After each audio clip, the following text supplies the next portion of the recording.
যদি আমি বলি আমার রাসূল কেমন ছিলেন, তিনি ছিলেন মধ্যম আকৃতির। তিনি না লম্বা না খাটো।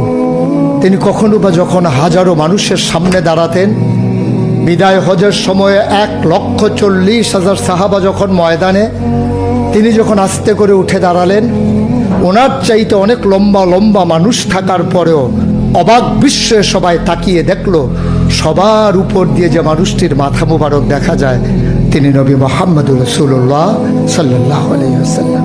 তিনি মধ্যমাকৃতির হওয়ার পরে সবার উপরে তার শির, সবার উপরে তার মাথা। সবাই অবাক বিস্ময়ে তাকিয়ে দেখলেন তার চুলগুলো হালকা হালকা কোঁকড়ানো।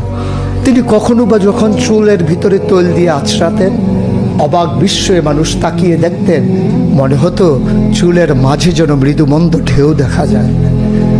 তার কপালটা ছিল চওড়া শুভ্র, তার চোখের ভ্রুগুলো ছিল ধনুকের মতো বাঁকা, তার চোখগুলো ছিল টানা টানা ভাসা ভাসা, তার চোখের পাতাগুলো ছিল গোলাপের পাপড়ির মতো। তিনি কখনো বা যখন চোখের পলক ফেলতেন, অবাক বিস্ময়ে মানুষ তাকিয়ে দেখতেন, মনে হতো মৃদুমন্দ বাতাসে গোলাপ পাপড়ি দোল খাচ্ছে। তার চোখের সাদা অংশ ছিল রক্তিমাভ সাদা, কালো অংশ ছিল তার কৃষ্ণ কালো। তার ঠোঁটগুলো ছিল গোলাপি রঙের, তার নাকটা ছিল খাড়া, ছিদ্রগুলো ছিল ছোট ছোট, নাকের নিচে ঠোঁটের উপরে ছিল চিকন সরু গোঁফ।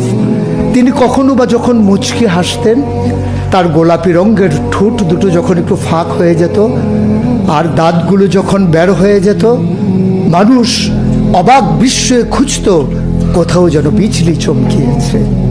তিনি যখন প্রচণ্ড গরমের মাঝে ঘেমে সিক্ত হতেন, কপালে তার মুক্তার দানার মতো ঘাম জমে যেত। তিনি যখন দৌড়ে দৌড়ে তার বিবিদের ঘরে যেতেন, আমাদের মায়েদের ঘরে, আল্লাহ রসুল সাল্লাল্লাহু আলাইহি সাল্লাম ঘরে ঢোকার পরে মায়েরা দেখতেন কপালের মাঝে মুক্তার দানার মতো বিন্দু বিন্দু ঘাম জমে আছে। মায়েরা বলতেন, গুস্তাকি মাফ কর দিজিয়ে, বেয়াদবি মাফ করবেন, আপনি চুপটি করে একটু বসুন। নবীকে বসিয়ে ওরা ছোট্ট শিশু খুঁজে বের করতেন, অতি যত্নে পরম আদরে তার কপালের ঘামগুলো তারা শিশির ভিতরে ভরে মুখ বন্ধ করে রেখে দিতেন।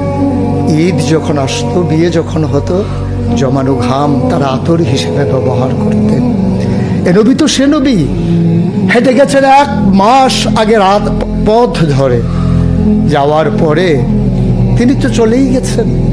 1 মাস পরে যখন আবার ওই পথ মারিয়ে কোনো এক সাহাবা যাচ্ছেন, স্থানীয় বাসিন্দা যারা রাস্তার কিনারে যাদের ঘর, তাদেরকে ডেকে বললেন, ভাইরা, এ পথ দিয়ে কি আমার নবী হেঁটে গেছে?